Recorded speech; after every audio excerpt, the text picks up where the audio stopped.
Good day, everyone, and welcome. Welcome to my new channel called Poetry Revival. My name is A.J. Mittendorf. This is a channel whose primary focus is educational videos regarding poetry. I am a published poet, a published fiction writer, a playwright, and an editor. But I am also an art aficionado and a musician. So this channel will have some segments that are devoted to the arts other than poetry, other than literature. I needed to point that out because it is odd that I would start this channel with Da Vinci. And I'm doing that not because it was my choice. It certainly was not. I'm doing this because life interfered with my plans, and I just didn't think it an important enough issue for me to fight with life about it. So I rolled with it and decided to go ahead and do this video instead of starting with the poetry podcast that I want to get to. I should point out regarding this video, though, two important things. The first is that I wanted to do this video all in one segment, but it turns out that it's going to be far too long, so it will turn out to be 3 segments. This is going to be part 1. There will not be a lengthy introduction for parts 2 and 3. I also need to point out to you that since this is a pictorial art-based video, there will be pictures of art on the video all over the place, in all 3 segments as well. When you show people's arts, you need to give credit to the artists, and in this case also to the museums that have these works of art on display. These credits will be shown at the end of the 3rd segment of this video. It's just an organizational issue, nothing more. So if you're looking for the credits for the art, if you want to know where a certain painting is displayed, it will be at the end of section 3 of this video, and it should be uploaded to the channel no later than the end of this month. It is now August 21st. I should also point out, though, that this channel will not be devoted solely to poetry. This is not going to be the only video about art. I intend to do videos about all forms of the arts as time goes on. So this will not be an uncommon video, even though it's an odd way to start a new channel. So please keep that in mind. As the video plays, I would invite you, as all YouTubers seem to do for their own videos, invite you to like this video by clicking the like button. Don't just say, gee, I like that. But clicking that like button is a good thing. I would also invite you to subscribe to my channel, Poetry Revival, and click that bell icon so that you get notifications when I upload new videos.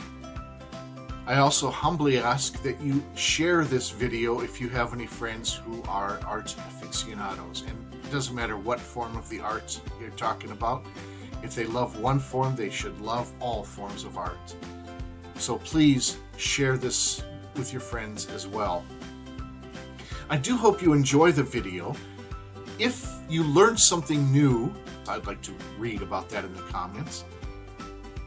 If it's all old hat to you because you're an expert in this field, well, I do apologize, but I do hope you enjoy the video anyway. Perhaps you'll be reminded of something that you had all gotten.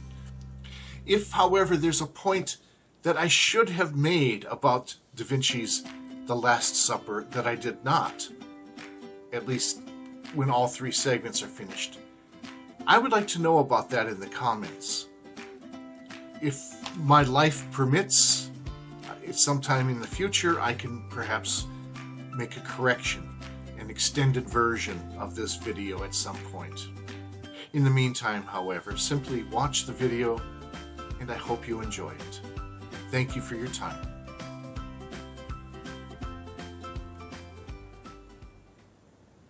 When you think about the most well-known paintings in the world, according to your own experience, Which ones come to mind for you? Take a moment to think about it. The options aren't all that few. When I think of the paintings that I assume are among the best known and most easily recognized of all the ones that I have studied, 3 works come to mind. The first is Grant Wood's American Gothic.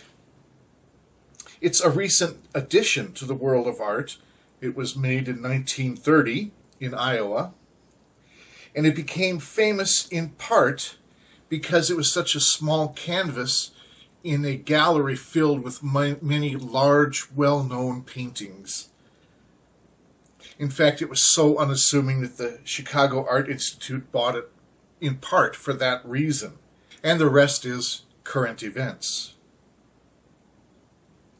The second one I think of is Da Vinci's Mona Lisa. This one became famous in 1911. Until then, it was actually rather obscure since it's just a portrait. It became famous because an Italian named Vincenzo Perugia stole it, intending to return it to Italy under the erroneous assumption that it had been stolen by none other than Napoleon Bonaparte. In reality, though, the Mona Lisa had been created in France. It had never been in Italy. Even so, Perugia is still heralded as a hero today in Italy. The image that I've used here is a copy done by one of Da Vinci's pupils, apparently at the very same time Da Vinci painted his original. As Da Vinci was painting his model, the student was recreating Da Vinci's painting. This copy is owned by the Prado Museum in Madrid, Spain. The third painting that comes to mind when I consider those that I believe are the best known is Da Vinci's The Last Supper, the very painting that is the subject of this video. Why it's so famous is an idea that's not easy to pin down.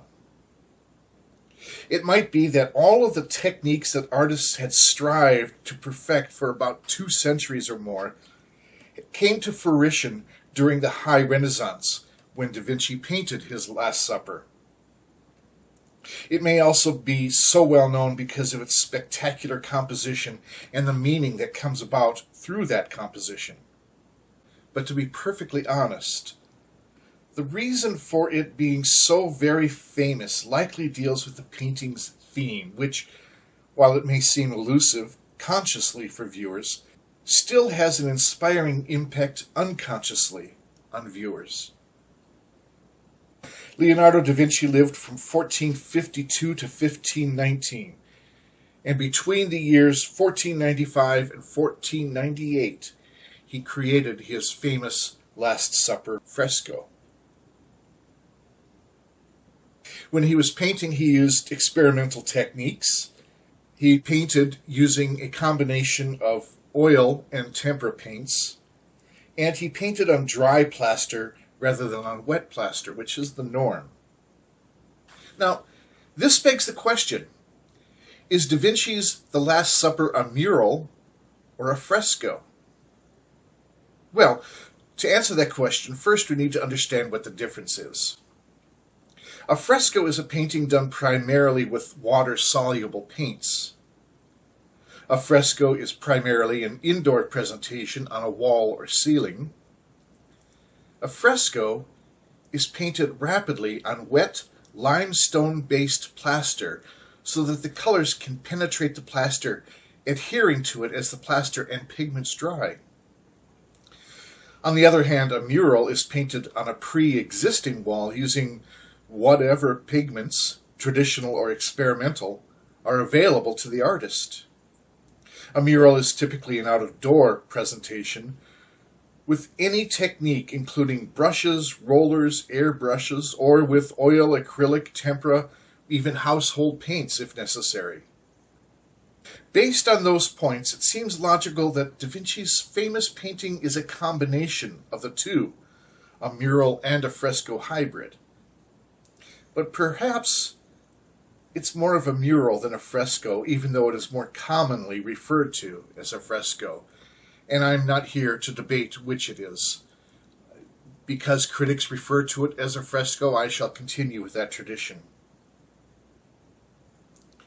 Da Vinci's experimental techniques, however, are the reasons for the painting's poor condition today. Since he painted on a dry wall rather than on a wet wall, the pigments were never able to adhere to the wall itself. It began to deteriorate quickly, within just a few years after its completion. Here are some general ideas about the painting.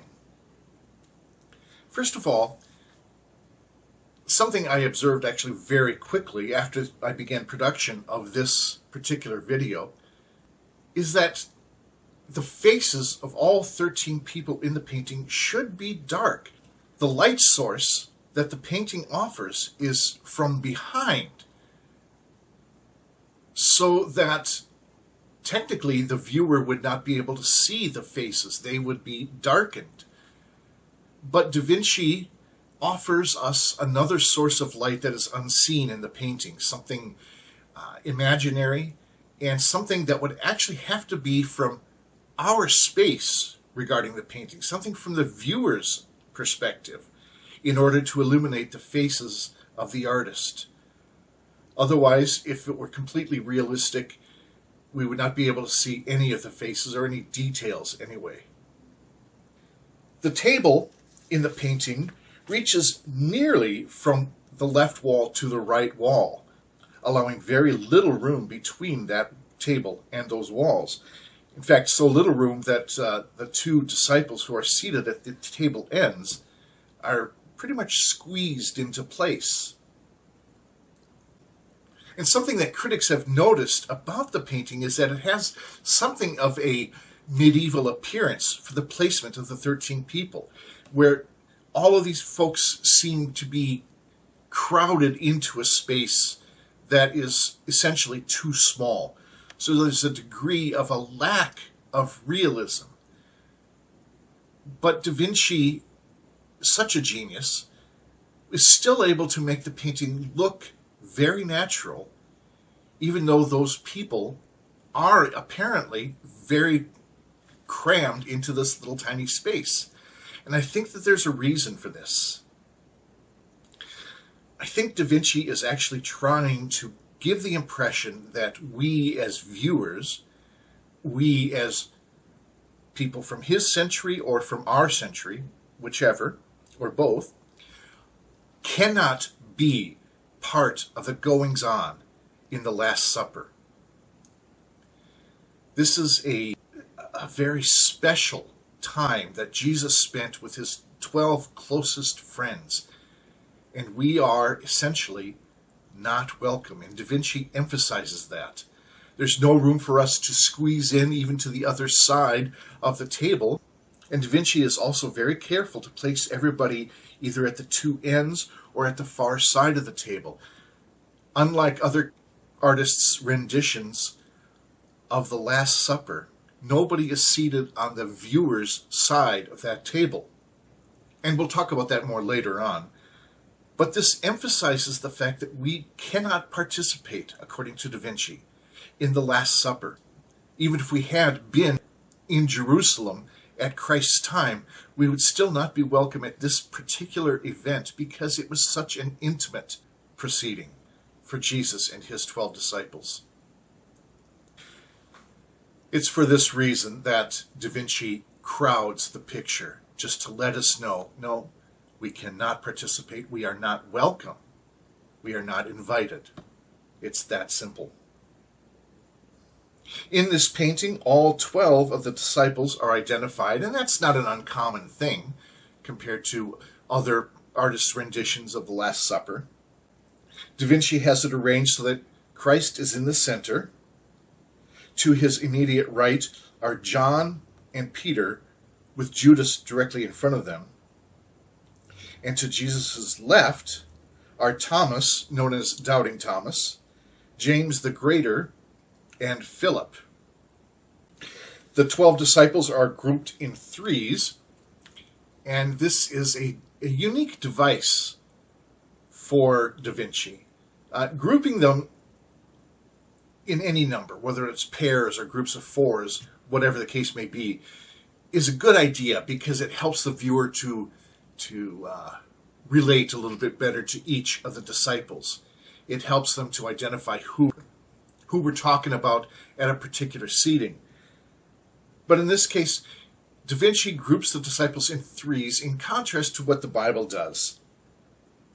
If you read in Matthew chapter 10, verses 2 through 4, Mark chapter 3, verses 13 through 19, and Luke chapter 6, verses 12 through 16, you'll find that Scripture groups the disciples either in pairs or doesn't group them at all and lists them individually.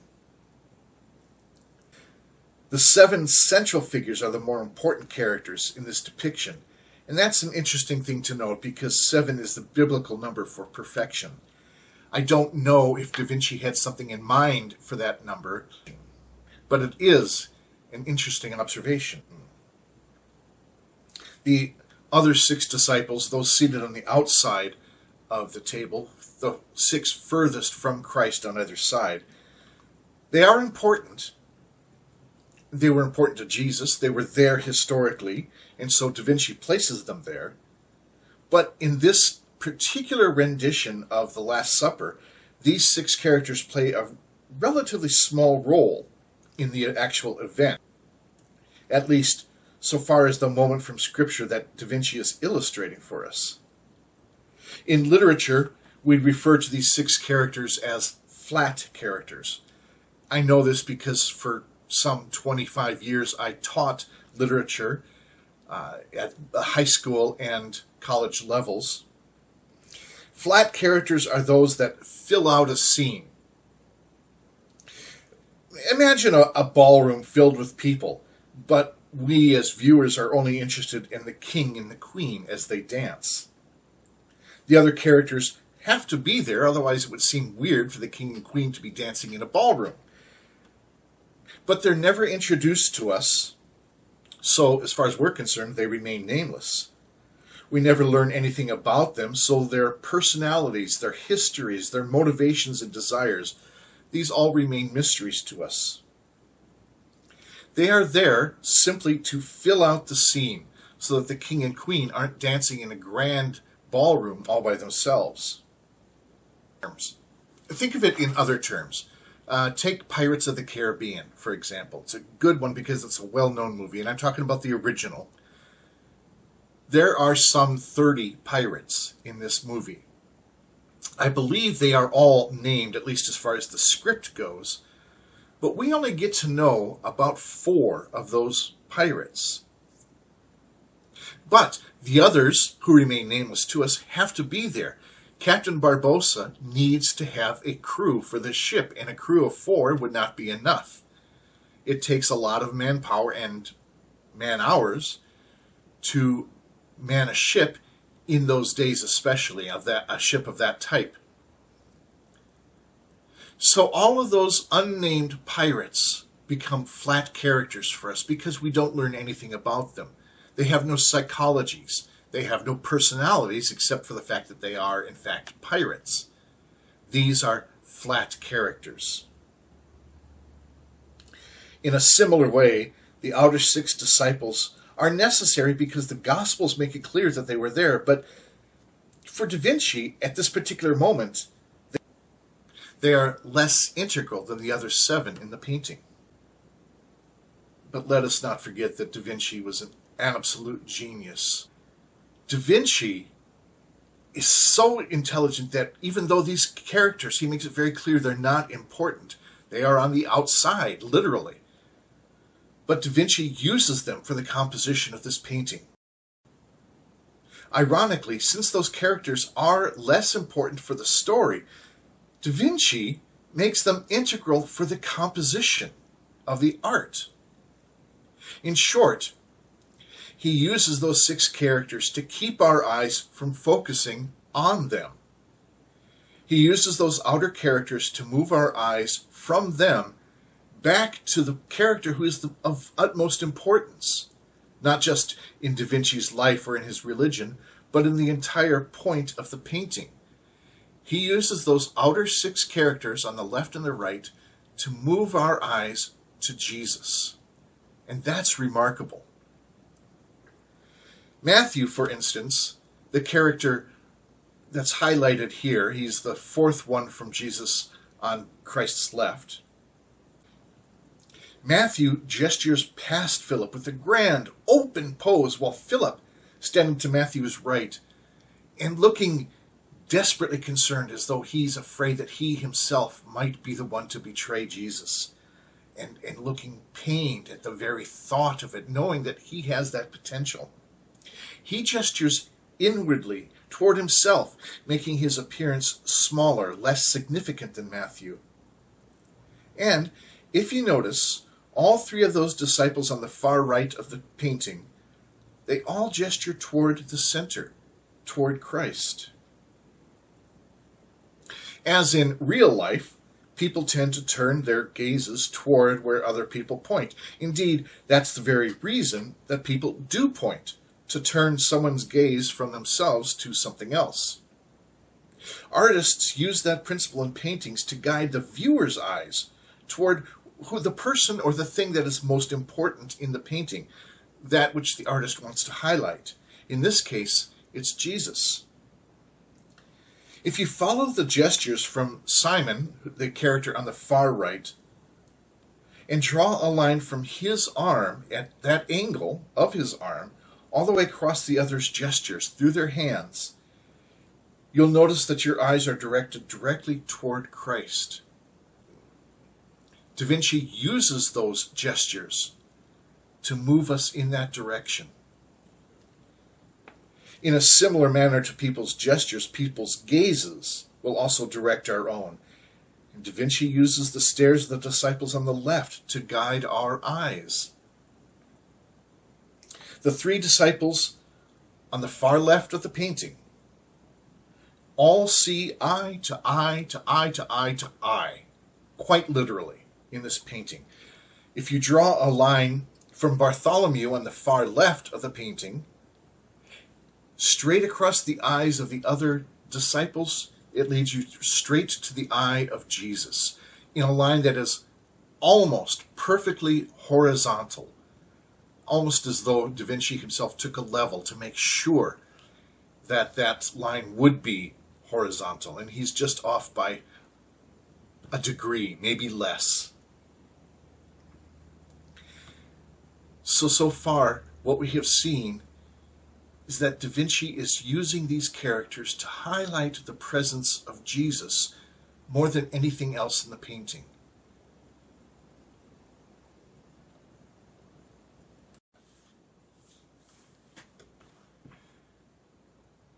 As sources, when Da Vinci was painting his Last Supper, he used all 4 Gospels as references. But it seems clear that the primary resource, the primary inspiration for the painting, was from the Gospel of John, chapter 13, verses 21 through 27. That reads like this. Now Jesus was deeply troubled, and he exclaimed, "I tell you the truth, one of you will betray me." The disciples looked at each other, wondering whom he could mean. The disciple Jesus loved was sitting next to Jesus at the table. Simon Peter motioned to him to ask, "Who's he talking about?" So that disciple leaned over to Jesus and asked, "Lord, who is it?" Jesus responded, "It is the one to whom I give the bread I dip in the bowl." And when he had dipped it, he gave it to Judas, son of Simon Iscariot. When Judas had eaten the bread, Satan entered into him. Then Jesus told him, "Hurry and do what you are going to do." So in the painting, Jesus has just finished saying, "One of you will betray me." The disciples are all responding with astonishment and fear, incredulity, all kinds of things like that. It's a loud commotion, no doubt. And they're all wondering who Jesus is referring to. Some are saying, which one of us is it? Is it me? All kinds of things like that. While this commotion is going on, however, Peter leans over to John, who is sitting next to Jesus. He's telling John to ask Jesus who Jesus is referring to. And Jesus, in this painting, is just about to respond, "It is the one to whom I give the bread I dip in the bowl." And if you look carefully, you can see that both Jesus and Judas are reaching out for the bread in the painting.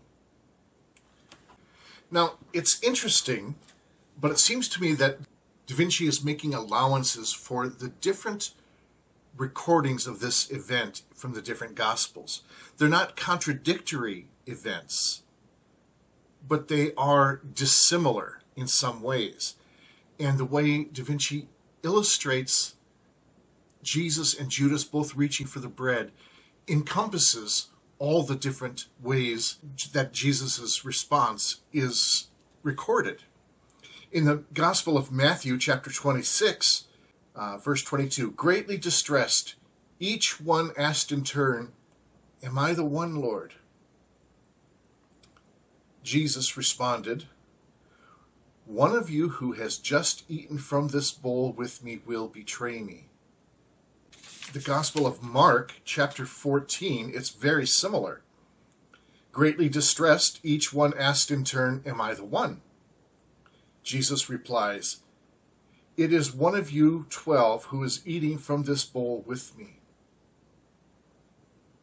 Now, those two responses are very much the same, and Jesus seems to be not really responding to the question. So I think it's actually something of a different event, perhaps, that's going on. I don't have the information to reconcile these different accounts, but I know that they can be reconciled. I'm confident that they can be reconciled. I just don't think that these two are responding to the same precise question that the Gospel of John is. I think that's what's happening. Nevertheless, Da Vinci illustrates those as well. Now, in Luke chapter 22, where Luke talks about the Last Supper, he gives nothing on that information at all. So we are left with John's portrayal of the situation where Jesus responded, and he responds solely to John in this account. And Da Vinci also makes that very clear in his painting. And I think what's happening here is that there's a great, huge commotion. Each one has already said, "Lord, is it me? Am I going to do this? Help me to not do this," whatever the case may be. But Jesus never says who it is until Peter leans to John and says, "Ask him who it is." And John leans over to Jesus and said, "Lord, who is it?" And I do believe in the account that Jesus is actually perhaps whispering to John while this commotion is going on. And he's saying, "It is the one to whom I give the bread after I dip it." Maybe he doesn't want to say Judas's name because Judas is sitting nearby and will hear. I don't really know. There's just not enough information in the text. But Da Vinci's response is different from mine. If you look at the way he is seated, he is distracted by Peter leaning to John and saying, "Ask Jesus who it is." While John, at the same instant, at this point, is leaning in toward Peter to say, "Do it." While John is leaning in toward Peter to find out what Peter's asking. And at that moment, Judas is distracted by their conversation, so that when Jesus can respond, whether it's whispering to John or not, there is no indication in Scripture which one it is. And I think Da Vinci is suggesting that Jesus is not whispering. But Judas is distracted when Jesus says, "It is the one to whom I give the bread after I dip it." And then Jesus goes ahead, dips the bread, and hands it to Judas, so that only John would be made aware of precisely who it is. In any event, Da Vinci's interpretation is very clear in the painting. You can see that Judas and Jesus are both highlighted here, and you can also see down below where their hands are reaching out.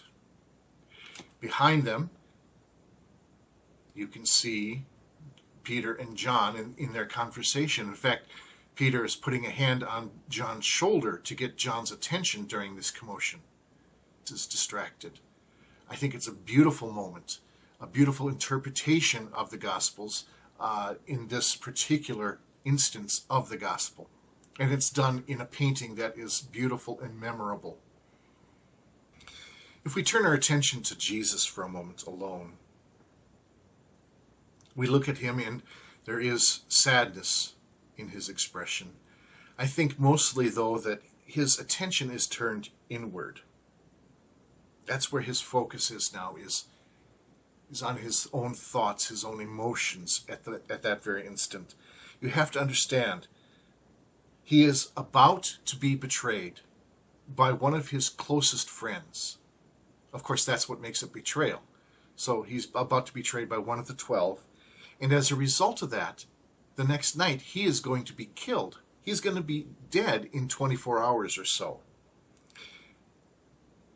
And both of those, I think, are weighing on Jesus' heart as Da Vinci is portraying this. And you notice also that Jesus is reaching for the wine with his right hand and with the bread with his left. And so this is making an interesting connection here. These are the elements for the sacrament of communion, of course, for the celebration of communion in our Christian churches today. You have the wine and the bread. They are also integral for the Hebrew or the Jewish Passover celebration, and I think that is directly where our communion celebration comes from. In fact, the instant that we're looking at Da Vinci's painting shows the transition between the two. It is no longer Passover, it is now communion. Or the Passover is becoming communion at this event that Da Vinci paints for us. But if you look at the Gospels, you'll see that Jesus compares himself both to the bread and to the wine. As far as the bread goes, in John 6:35, Jesus said directly, "I am the bread of life." In Matthew chapter 26, verse 26, so Matthew 26:26, it says, as they were eating, this is of course the event of the Last Supper in the book of Matthew. As they were eating, Jesus took some bread and blessed it. Then he broke it in pieces and gave it to the disciples, saying, "Take this and eat it, for this is my body." Then in Mark chapter 14, verse 22, and again, this is the Last Supper, according to Mark. As they were eating, Jesus took some bread and blessed it. Then he broke it in pieces and gave it to his disciples, saying, "Take it, for this is my body." And then finally in Luke, Jesus says much the same thing here. Luke chapter 22, verse 19. He took some bread and gave thanks to God for it. Then he broke it in pieces and gave it to the disciples, saying, "This is my body, which is given for you. Do this in remembrance of me." So Jesus compares himself to the bread. He also compares himself to the wine. It's less direct in the Gospel of John, but he does say in John 15:5, "I am the vine, you are the branches." Now, this is not as much of a stretch as you might think. The word vine is the root from which we get the word wine. So he is referring to wine when he says, "I am the vine, you are the branches." He's talking about grapes more specifically, but metaphorically he is talking about wine. In Matthew 26 again, verses 27 and 28, we read, "And he," being Jesus, "he took the cup of wine and gave thanks to God for it. He gave it to them and said, 'Each of you drink from it, for this is my blood, which confirms the covenant between God and his people. It is poured out as a sacrifice to forgive the sins of many.'" We have to come back to this verse when we're talking about the Da Vinci Code. In Mark 14 again, we read, "And he took the cup of wine and gave thanks to God for it. He gave it to them and they all drank from it. And he said to them, "This is my blood, which confirms the covenant between God and his people. It is poured out as a sacrifice for many." And then finally, in Luke chapter 22, verse 20, we read, "After supper, he took another cup of wine and said, 'This cup is the new covenant between God and his people, an agreement confirmed with my blood, which is poured out as a sacrifice for you.'" So in all cases, Jesus compares himself to the bread and to the wine, which are both the elements for communion and for the Passover, and which both represent Jesus. Beautifully portrayed by Da Vinci in his Last Supper painting. Let's return to Judas for a moment. We've already seen that he's distracted by Peter and John, so that according to Da Vinci's representation of the event, that's how Judas does not hear Jesus say, "The person to whom I give the bread is the one who will betray me." I think regarding Judas specifically, Da Vinci does something very interesting. And the first thing I notice is that Judas is not placed on the left side of Jesus, and that's important. But in the Renaissance, when a main character is looking to the left, or when something is placed to the left of the main character, that something is evil, or that character is looking toward evil. Not 100% true. It's really not. It always depends on the story being told, or being portrayed, or depicted. For example, here is a statue by Michelangelo. It is Giuliano de' Medici, from the Medici Chapel. And you'll notice that Giuliano is looking to his own left. As far as I know, there is no story whatsoever for this portrayal of Giuliano de' Medici. Nothing to indicate why he's looking to the left. It just might be Michelangelo said, "Hey, let's make him look to the left." It may be as simple as that. If I'm wrong about this, if there is a story that I'm not familiar with regarding Giuliano de' Medici and you know about it, please let me know so that I can fix this. But as far as I know, there is no story behind this sculpture at all. Therefore, there's really no reason that Giuliano is looking to his left other than that's simply the way he was seated when Da Vinci took his studies. On the other hand, if we look at the statue of David, also by Michelangelo, we see that David is looking to his left, and we know the story going on here, and he is definitely looking toward evil. What's happening here is that David, as I read the story, he's a young teenager, but I could be wrong. He's gone to King Saul and said, "Hey, let me take care of this uncircumcised Philistine for you." And Saul says, "Yeah, okay, whatever, dude," and tries to give David his own armor. But the armor is too large for David, since he is small of stature, according to the story, and he's also not used to the armor. So he says, "Let's just get rid of the armor." Now, as far as I know, in the original story, he was not nude, but I think Michelangelo is trying to use the nudity of David to demonstrate the fact that he had no armor. In other words, as far as battle goes, he was, in fact, naked, because he had no defense whatsoever except the shield of God. And so David is heading out to battle. And in the sculpture, he is regarding Goliath. Now, we don't know exactly what's going through his mind, but he is prepared for battle. He has his sling. He has his stones. Is he sizing up Goliath? Is he praying before he goes to battle? Is he just looking with determination, wanting this evil person to die? We don't know exactly what's going through his mind. But it's not fear.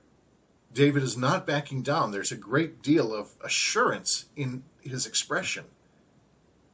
But he is looking to the left. He's looking toward Goliath, who in the story is an evil man. And so David in this sculpture is looking toward evil. Much is the same in the sculpture of Moses, also by Michelangelo. This takes place after Moses has received the 10 Commandments. He's carrying the tablets on which those 10 Commandments were imprinted, and he is heading down to present those to the Hebrews. He gets there, he hears a huge commotion from those millions of people, and what we learn is happening is that the Hebrews have made for themselves a golden calf to worship, and they are dancing, celebrating, carousing at that moment around this golden calf. This is an evil event for Moses, for Scripture, for God. And Moses has seated himself, maybe trying to gather strength, or maybe just discouraged, or maybe taking a moment of prayer. We really don't know what Michelangelo had in mind. But he is just about to rise, as depicted in the sculpture. You can see on his left foot, he is preparing to put the weight on it so that he can stand up again and go and confront the Hebrews for their evil sin. And he is looking toward them. He is looking to the left. He's looking to evil. So again, it's not 100% that looking to the left or something being placed on the left is evil. But it is often true. And it all depends on the story being portrayed by the sculpture or the painting, as the case may be. Now, Judas's placement in this painting of the Last Supper is a testimony to Da Vinci's brilliance.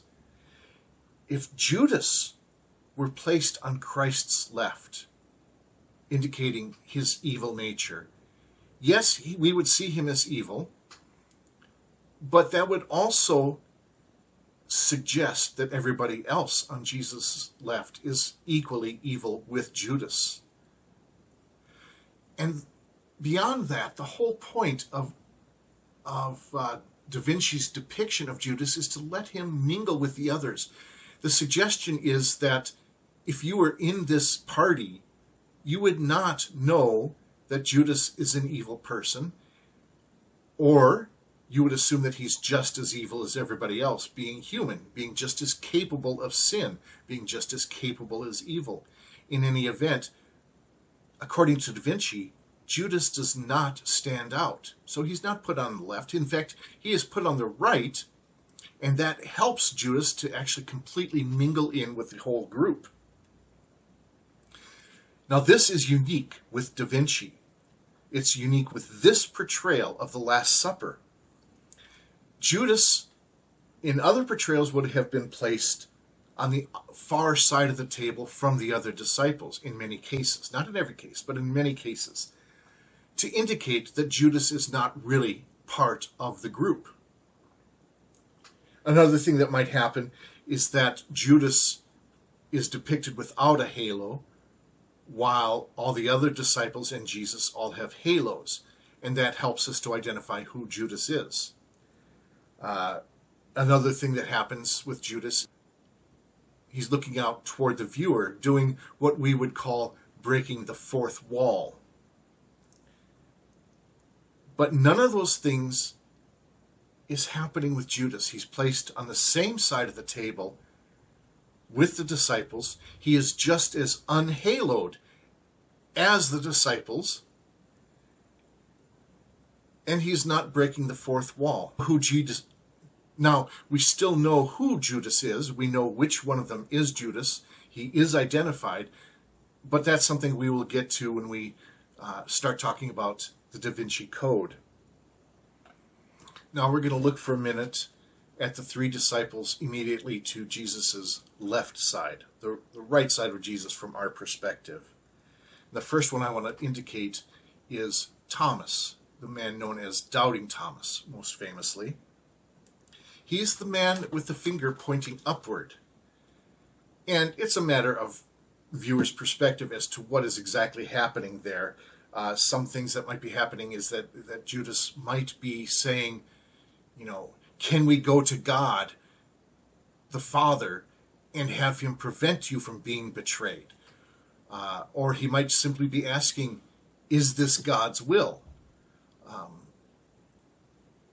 Or he might just be raising his finger saying, I will never betray you, Jesus.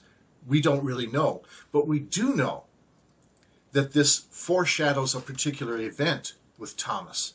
It's recorded in John chapter 20. And this takes place after the crucifixion and after the resurrection. The disciples have gathered in the same room, called the upper room. And this is from John chapter 20, verses 24 through 29. One of the 12 disciples, Thomas, nicknamed the twin, was not with the others when Jesus came.